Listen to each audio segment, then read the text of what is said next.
Alright, hello, welcome back to my cancer story. And today we are going to be talking about my second Crumlin chemo session thing and my hair loss. So after so after the first chemo session, it goes 3 night chemo session, 3 weeks off chemo session again, and went on for about 6 months.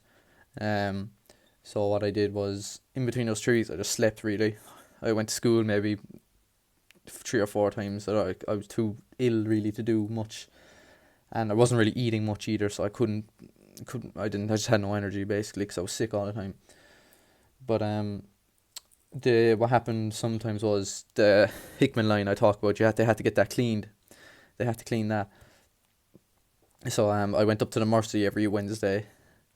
I either went up to the Mercy, or else a nurse would come down to me every Wednesday just to clean out the cannula. That's really all that kind of happened, I think, anyway. Yeah, and there was no hair loss yet. Alright, so now this is the second time going to Crumlin, and I kind of know what to expect already. You kind of forget about how bad it was. 3 weeks. You forget about how bad the 3 weeks was, or you forget how bad the last chemo session was 3 weeks ago, because it was a while. So I remember we drove up in the morning. We didn't take the train. It was just me and my dad this time. We drove up. Took about 3 hours. We got there. I can't remember the room number, but I remember this room was much, much bigger than the other one. It had a smaller TV, but it was still okay. It was grand. The room was much bigger, so yeah. And I remember my dad got me these. They're like tiny stick things you can eat. I can't remember the name, but they look like sticks with a bit of salt on them that you that you can eat. They were really nice. Oh my god, I can't eat them now.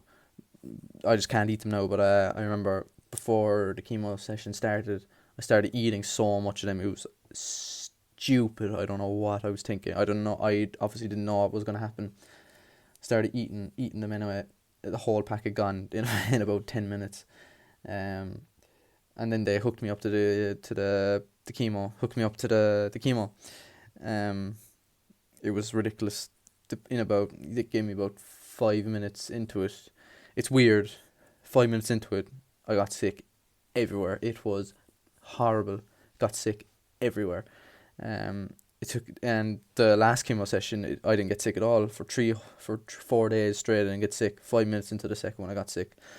That's how bad it is. It's just basically just poison. That's all it is. You're just getting poison. Like, you have to get sick. Got sick anywhere, and that was just the start of it.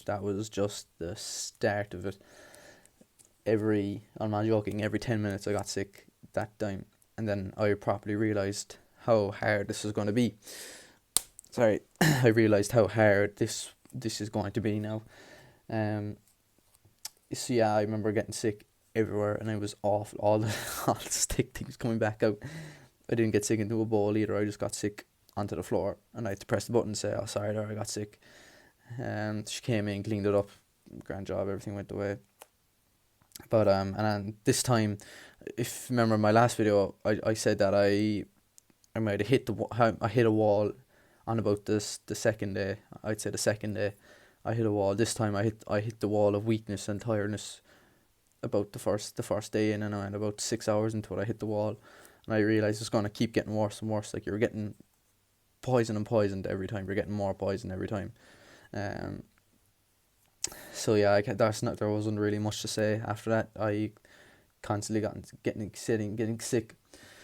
And I this is what if you remember in my last video again, I talked about the pissing into the bottle things and how much that it does not suit me well to talk about it because I still feel sick. I remember I was so sick this time, and I didn't want to get sick on the floor. I didn't want to get sick into a bucket. I thought it was disgusting. So I went over to the toilet. I didn't really care what they said. If they did see me getting sick, I didn't really care. I went over to the bathroom. I couldn't get sick. It's like, that feeling we were just sitting there waiting for it to happen, but it just wouldn't happen. And I didn't want to stick my finger down my throat because I can't do that. Like, it's disgusting. So what I did, I said this is disgusting. I said sticking my fingers down my throat is disgusting. But then I decided to start smelling the piss bottles. I started trying to smell the piss bottles, to get sick, and it did work. I got sick everywhere, but then the piss bottles now, or not now, but like straight after that, I just couldn't even look at them. So every time, right, and this is probably the worst part. One of the worst parts about it was every time I had to take a piss now into the thing, I had to just pull down my pants, hold hold the pissing thing down here, obviously, but I had to hold a bucket over my mouth because every time I needed a piss, I needed to get sick as well because it was awful. And I kind of did that to myself. Now I don't know if that would have happened if I ever actually smelled the thing, but right there and there, that, oh my good God, it was just awful. It was awful. Imagine you need to take a piss, but as you're doing it, you need to get sick as well. Or just, oh man, it was awful. So yeah, I think I might did that to myself. So that was the second night, and now the second night was about 10 times worse than the first night. Like 10 times worse, 100 times worse. Um, and then I remember leaving. I had to get wheeled out again because I just couldn't. I literally couldn't move. I was so unwell.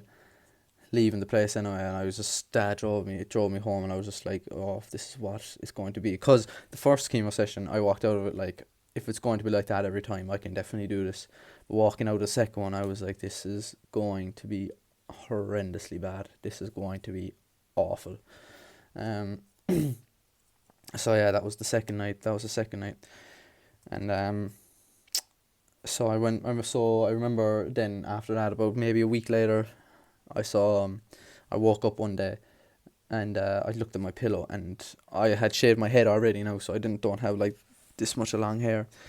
I had shaved my head already, and the tiny pieces of hair were all over my pillow, and I was like, oh, this is it now. It's starting to fall out.